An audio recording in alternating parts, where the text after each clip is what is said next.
venues for the two semi-finals.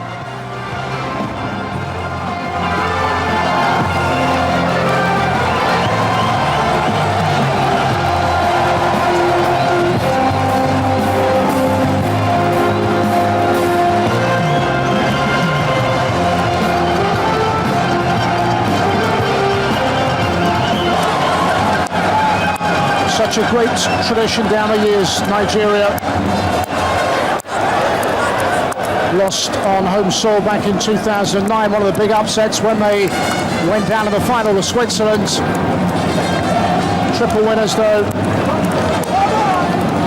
Uruguay vying to go one better than the losing place in the final in Mexico 2011. Sharjah the setting.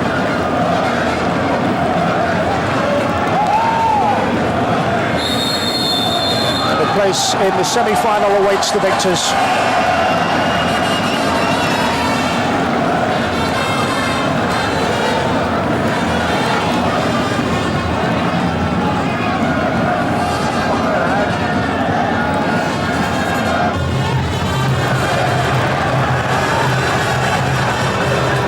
Lovely ball, wonderful finish.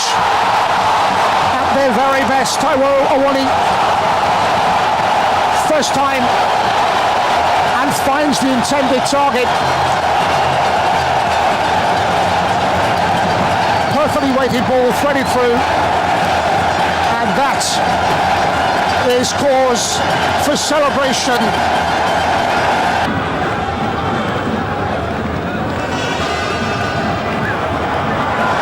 They find a way through. It's a lovely ball.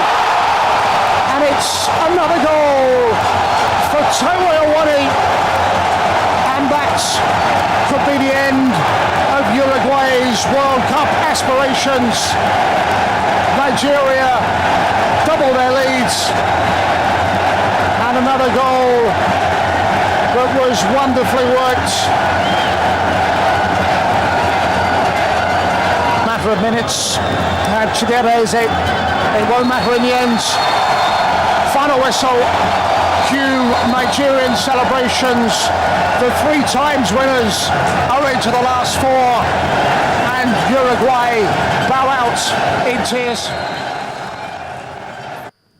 Well, tears for Uruguay, smiles for Nigeria at the end of 90 minutes in that quarter-final game at the FIFA Under-17 World Cup taking place at the United Arab Emirates. It's like the Golden Eaglets have been playing all their games at home. If you put together all the support that they've been enjoying at the UAE, you tend to believe that maybe this game is being played somewhere in Port Harcourt or somewhere in Abuja or Lagos, because it's just Nigeria all the way. The singing, the dancing, the celebrations, that's what it looks like. And we hope that by this time tomorrow, when we'll be bringing Sports Tonight to you, we will also be talking in the light of Nigeria making it through to the finals of the FIFA Under-17 World Cup taking place in the UAE. We've won it 3 times already. We're set to win it for a record 4th time, but the little matter of Sweden on our part. We scaled that hurdle, we're through to the final, and then we have everything to play for. That's why we welcome you to Sports Tonight this Monday.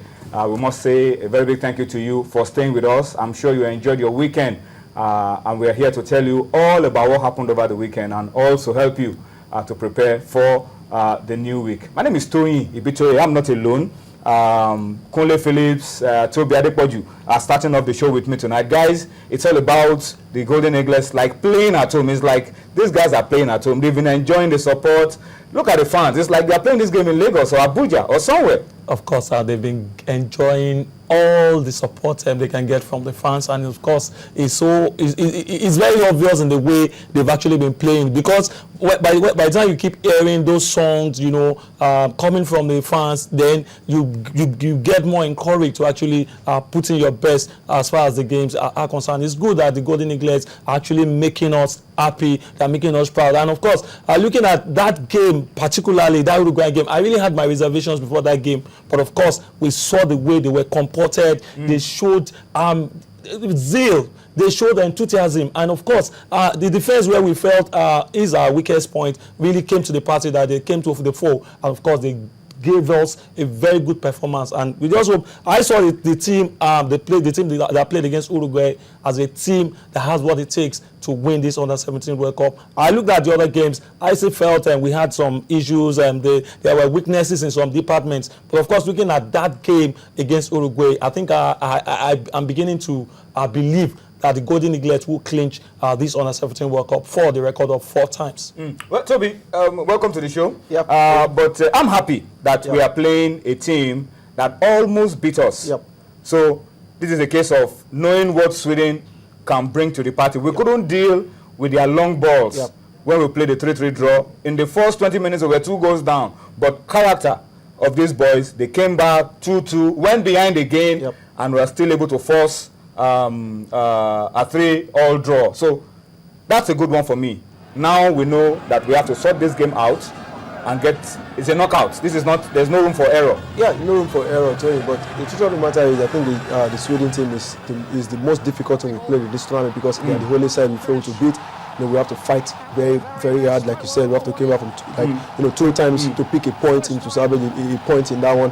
And I think it's going to be another acid test for the Golden Eaglets. Counting on the likes of Taiwo Awoniyi, who has filled in well. He came in. Since that Sweden game. Everyone thought we'll find it very difficult to compare goals because of the way Isaac has been scoring goals in a couple of games, and Taiwo Awoniyi has really show up well, scoring 3 goals, stand up to the party and scoring plenty of goals against Uruguay. Perfect goal, interesting one. You could see the touch here. Simple finish. Simple finish. And the first goal was classic. The first touch. The goalkeeper don't have any idea. The truth of the matter now is, before the group stage game, Manigara might not have some full details about the Sweden team, but now we play them. We know how they play. We know how we can copy their tactics. We know how we can make sure our own tactics prevail over them. Like I said, it's going to be difficult. It's going to be a very, very big one for the Golden Eaglets. It's going to be one of the biggest challenges in their career, and I think Manigara, Tengaku are ready for this one. Well, let's talk about our group. In our group, the group where we played from, 3 teams in the semi-final. So it's like that group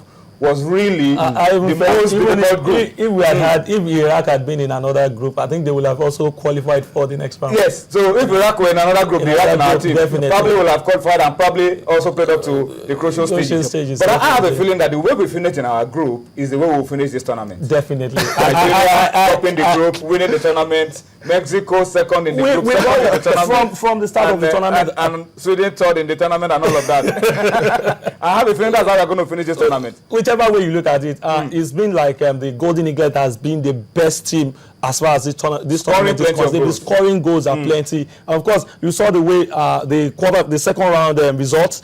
We had the best results. And of course, even in unbeaten in this tournament. In this tournament, even in the quarterfinal, everybody won 2-1, 1-0. The game between Mexico and Brazil ended via penalty shootout. But Nigeria won convincingly by 2-0. It's got to show that tomorrow we're playing Sweden in the semi-finals. 5 p.m. tomorrow, Nigeria, Sweden. It's knockout. That's the way. That's the way. Take this seriously. Take it 1 game at a time, and then the other game, Argentina against Mexico.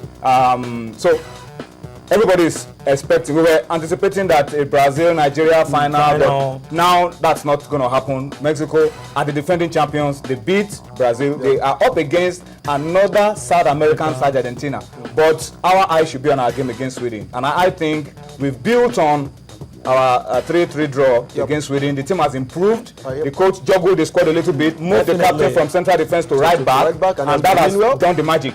The team is stable on that side, and that was where Sweden exploited the weaknesses that we like I in said, the first game. Could have seen some lapses, correct them, and also try to check on the Sweden tactics and how we can make sure we get the very best over them. Like I said, I don't want to really put pressure on this Golden Eaglets, to go all the way to win the trophy. But the truth of the matter is, when you get to the semi-final stage of a big tournament like this, everyone should be expecting the trophy.